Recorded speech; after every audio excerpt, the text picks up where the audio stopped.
بسم اللہ الرحمن الرحیم۔ السلام علیکم ناظرین، میں واسمہ شرازی۔ پروگرام ہے فیصلہ آپ کا۔ بہت اہم موضوعات ہیں جن کے اوپر آج بات کریں گے۔ ایک تو سابق وزیر اعظم اور چیئرمین پاکستان تحریک انصاف، ان کی توشہ خانہ کے معاملے کے اندر ان کا جو کیس تھا اسلام آباد ہائی کورٹ میں، وہاں پہ ان کی ضمانت کا ہونا، ان کی سزا کا معطل ہونا، اور ظاہر ہے کہ اس معاملے کے اوپر بہت سے لوگ یہ کہہ رہے ہیں کہ یہ سزا کے معطلی کے ساتھ ساتھ ان کی جو نااہلیت کا فیصلہ تھا وہ بھی معطل ہوا ہے۔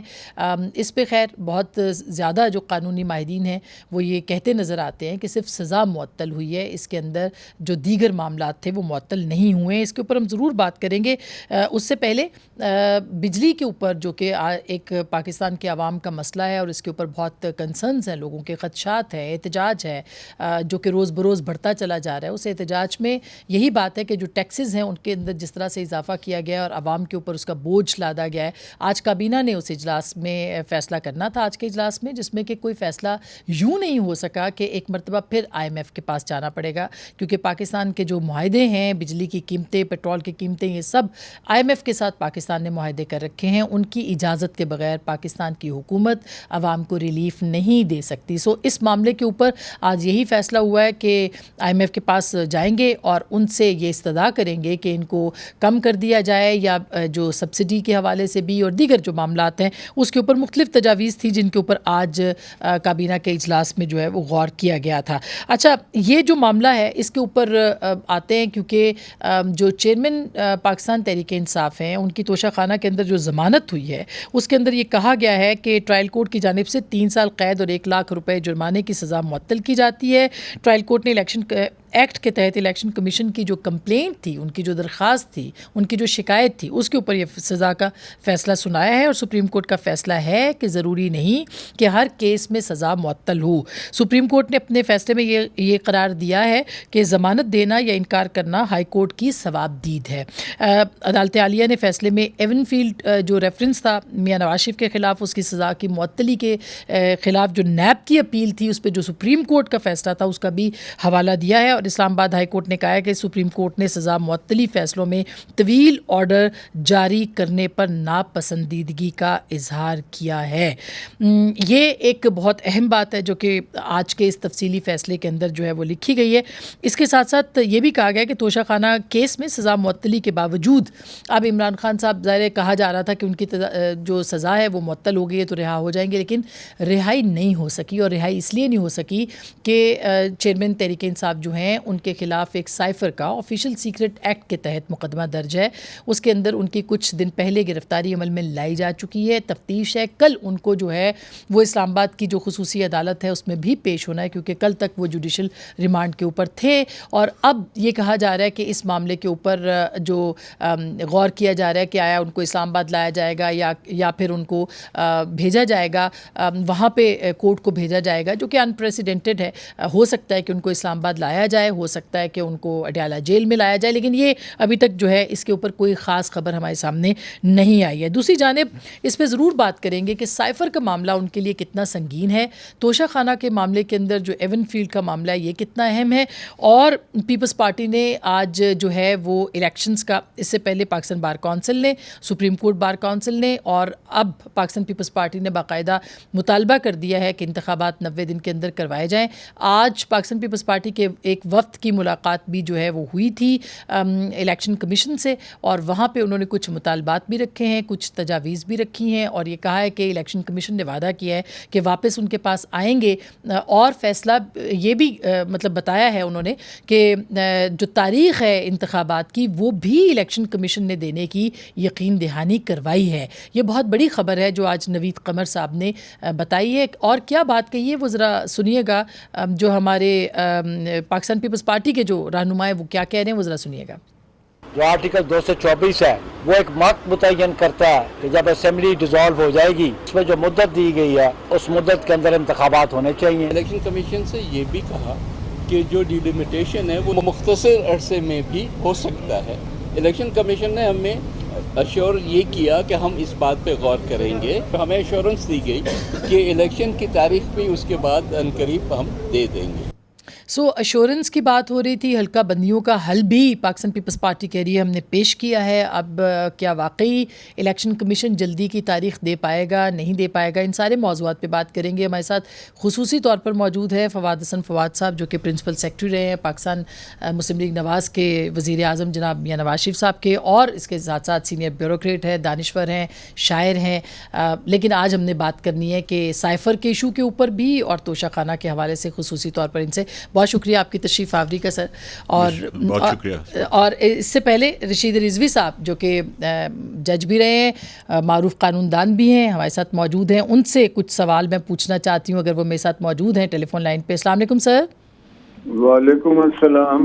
بہت بہت شکریہ رضوی صاحب، آپ نے وقت دیا ہے. سر میں یہ پوچھنا چاہ رہی ہوں کہ یہ جو توشہ خانہ کے اندر آج چیئرمین تحریک انصاف کو کی سزا معطل ہوئی ہے، کیا یہ سمجھا جائے کہ ان کی نااہلیت کی جو سزا ہے وہ بھی معطل ہو گئی ہے یا وہ برقرار ہے؟ اور ظاہر ہے کہ معطلی اگر ہوئی ہے تو کہا جا رہا ہے کہ ساری سزائیں اس میں معطل ہو چکی ہیں. دیکھیں اس میں آرڈر کا نیچر دیکھنا پڑے گا. ایک تو سیکشن 426 میں وہ بیل گرانٹ کر سکتے ہیں پینڈنگ اپیل، اور سینٹنس اور کنوکشن بھی سسپینڈ کر سکتے ہیں. اگر سمپلی بیل دی ہے تو ابھی تک اس کا اسٹیٹس تو ججمنٹ کا اپنی جگہ ہے. لیکن اگر انہوں نے ڈویژن بینچ نے ججمنٹ سسپینڈ بھی کیا ہے، کنوکشن اور سینٹنس، تو پھر تو بیسس جس کی ختم ہوگی تو وہ آرڈر کیسے فیلڈ میں رہے گا؟ اچھا، اس میں دونوں چیزیں سمجھا جائے گا. جی سر، اس میں دونوں چیزیں کہی جا رہی ہیں کہ سزا معطلی کی پلی تھی وہ بھی منظور ہوئی، اور اس کے ساتھ ساتھ جو ان کو یعنی اور ضمانت بھی دے دی گئی. ہاں تو پھر تو وہ جو دیکھیں نا، جو بنیاد ہے، جو بیسک اسٹرکچر ہے سیٹل لا تو یہ ہے کہ اگر بیسک اسٹرکچر فال ہوتا ہے، ڈیمالش ہوتا ہے، تو entire building raised on such construction is bound to fall. تو وہ تو پھر تو سب گریں گے، سارے آرڈر اس کے بعد گریں گے. اچھا، اس میں مگر جو سزا کا جو ریفرنس دیا گیا ہے وہ ایون فیلڈ میں نواز شریف صاحب کا فیصلہ ہے، اس کو بھی مینشن کیا گیا ہے، جس میں کہ سزا معطل ہوئی تھی، نااہلیت معطل نہیں ہوئی تھی. اور پارٹی ہیڈ کا بھی ایک معاملہ اٹھایا جا رہا ہے، ذوالفقار بھٹا کیس کا ریفرنس دیا جا رہا ہے. دیکھیں اس میں پتہ نہیں کیوں اتنا ہیو اینڈ کرائی ریز ہو رہا ہے. یہ ایک سیٹل لا ہے کہ جو 5 سال کی کنوکشن ہوتی ہے، سینٹنس 5 سال کا ہوتا ہے جی، وہ ہمیشہ ٹریٹ ہوتا ہے شارٹر سینٹنس میں، اور اس میں grant of bail, suspension of sentence جو ہے وہ ایک روٹین میٹر ہے. ڈکلائن جو ہے نا وہ ایک ایکسیپشنل کیس ہے. تو 10,000 آپ کو ججمنٹس ملیں گی اس پر کہ 5 سال سے کم سزا ہے، اس میں پہلی پیشی پہ ہو جاتا ہے سسپینشن سینٹنس. کورٹ میں اگر بیٹھا ہوا پروسیکیوٹر اس کو کال پہ نوٹس ریز کرو، ہم یہ سسپینڈ کر رہے ہیں.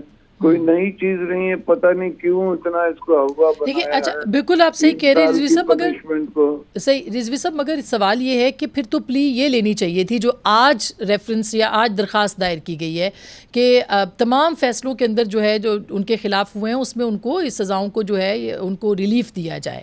تو کیا انہوں نے پلی غلط کی ہے یا یہ ضمانت تمام معاملات کے اندر جو ہے وہ پہلے ہی دائر ہو جانی چاہیے تھی جو آج دائر ہوئی ہے؟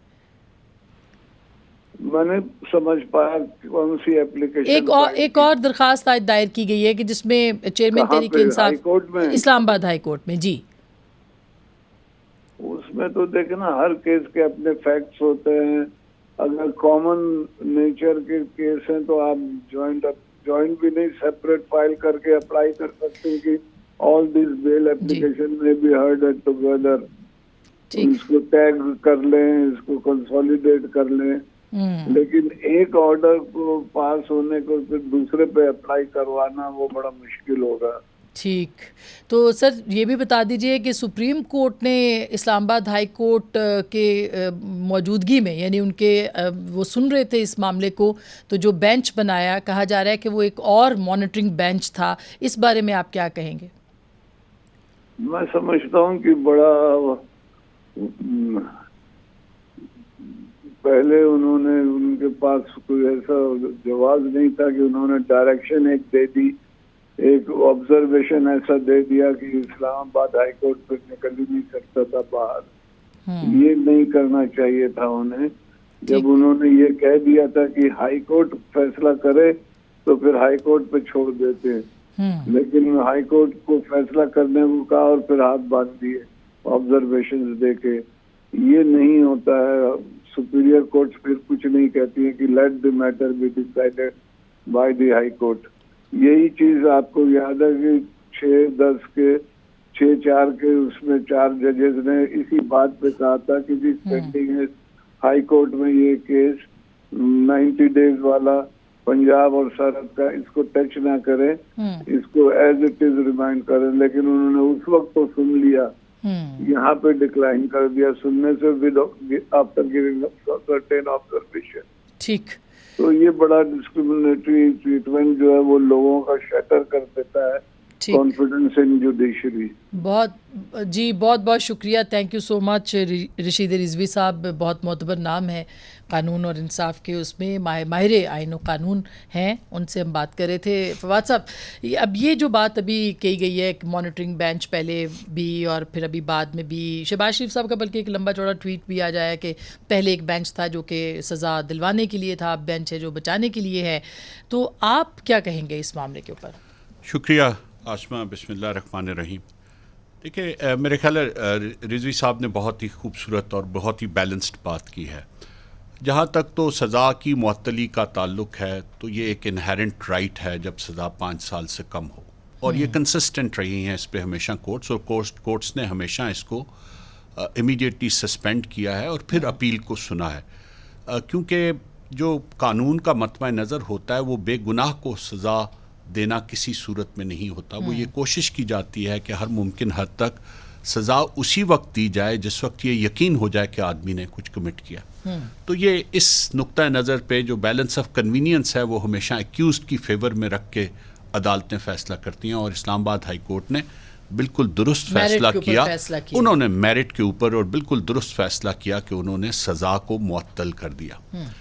اب جو دوسری بات رضوی صاحب نے کہی, بات قانونی اور آئینی طور پہ وہ بھی درست ہے کہ جی اگر ایک آدمی کی سزا معطل ہو گئی تو پھر جب تک اس کا اپیل کا فیصلہ نہیں, اس وقت تک تو یہی سمجھا جائے گا کہ سارا جس پہ ایڈیفس کھڑا تھا وہ. لیکن ہماری بدقسمتی یہ ہے کہ ہماری عدلیہ نے مختلف اوقات میں ایسے فیصلے کر چھوڑے ہوئے ہیں, اور وہ فیصلے, اس سے بھی بڑی بدقسمتی عمران خان صاحب کی یہ ہے کہ وہ فیصلے انہی کی تحریکوں پہ ان میں سے بہت سارے فیصلے ہوئے ہیں کہ اب وہی فیصلے ان کے راستے کی دیوار بن کے کھڑے ہو جائیں گے.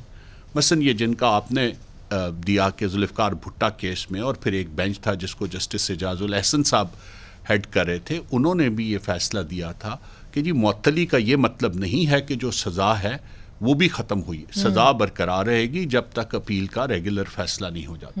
اور پھر دوسرے کیس میں یہ کہا گیا کہ جی جب سزا ہو چکی ہے تو نہ صرف یہ کہ وہ 62 اور 63 کی زد میں آگے اور ڈسکوالیفائی ہو گئے, وہ پارٹی ہیڈ اور پارٹی چیئرمین کے عہدے پہ بھی, بلکہ پارٹی کے کوئی جس کو کسٹمری سا عہدہ کہتے ہیں اس کے لیے بھی نہیں اہل رہے.